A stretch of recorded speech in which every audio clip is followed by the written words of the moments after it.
بسم اللہ الرحمن الرحیم۔ آج ہم فضائل نماز کے باب اول سے دوسری حدیث پڑھیں گے۔ حضرت ابو ذر رضی اللہ تعالی عنہ فرماتے ہیں کہ ایک مرتبہ نبی کریم صلی اللہ علیہ وسلم سردیوں کے موسم میں باہر تشریف لائے اور پتے درختوں پر سے گر رہے تھے۔ آپ صلی اللہ علیہ وسلم نے ایک درخت کی ٹہنی ہاتھ میں لی، اس کے پتے اور بھی گرنے لگے۔ آپ صلی اللہ علیہ وسلم نے فرمایا، اے ابو ذر، مسلمان بندہ جب اخلاص سے اللہ کے لیے نماز پڑھتا ہے تو اس سے اس کے گناہ ایسے ہی گرتے ہیں جیسے یہ پتے درخت سے گر رہے ہیں۔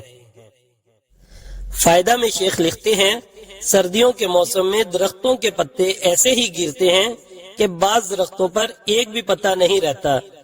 نبی کریم صلی اللہ علیہ وسلم کا پاک ارشاد ہے کہ اخلاص سے نماز پڑھنے کا اثر بھی یہی ہے کہ اس کے سارے گناہ معاف ہو جاتے ہیں، ایک بھی نہیں رہتا۔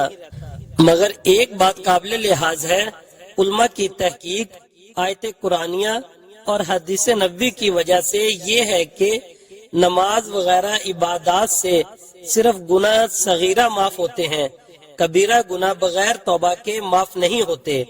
اس لیے نماز کے ساتھ ساتھ توبہ و استغفار کا اہتمام بھی کرنا چاہیے، اس سے غافل نہ ہونا چاہیے۔